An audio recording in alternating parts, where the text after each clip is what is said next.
गोरकी आवे रंग डालवाले रे छौड़ी आवे रंग डालवाले डाले में रंग तोरा चोली में रे छौड़ी आवे रंग लगावाले डाले में रंग तोरा चोली में चल जवानी के फायदा उठा ले अब न हमसे ते रंग लगावाले चल जवानी के फायदा उठा ले अब न हमसे ते रंग लगावाले केहू न बोलियो सो होली में रे गोरकी आवे रंग लगावाले रे गोरकी आवे रंग लगावाले डाले में रंग तोरा चोली में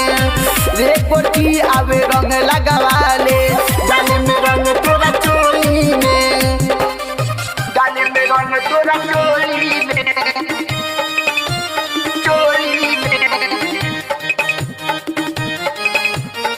डाले में रंग तोरा डाले में रंग तोरा चोली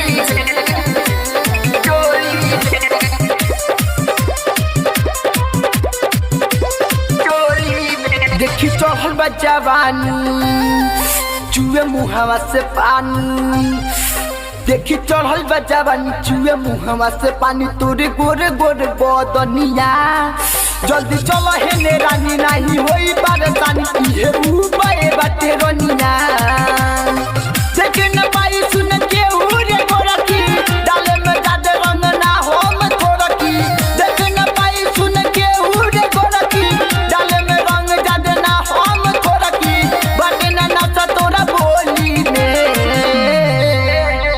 ए गोरकी आवे रंग लगावाले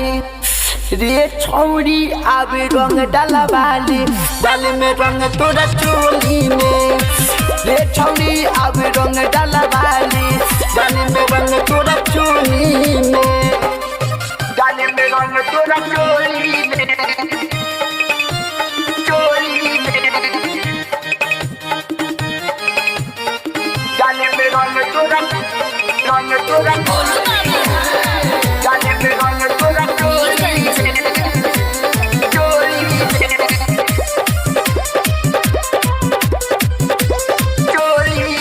रंग तनिए सा घोरे बाकी नीचवो न छोड़े रंग तनिए सा घोरे बाकी नीचवो न छोड़े दोसर अंग नहीं छुए गोरिया हेने लगी से आवतन बहाना बनाओ न ते इहे लतार गोरिया राइट राजा संगे मन हर भी पाए राजा दीवाना तो से सही बहता रे राइट हमरे संगे मन हर भी पाए राजा दीवाना तो से सही बहता रे चलन हमरा कॉलोनी में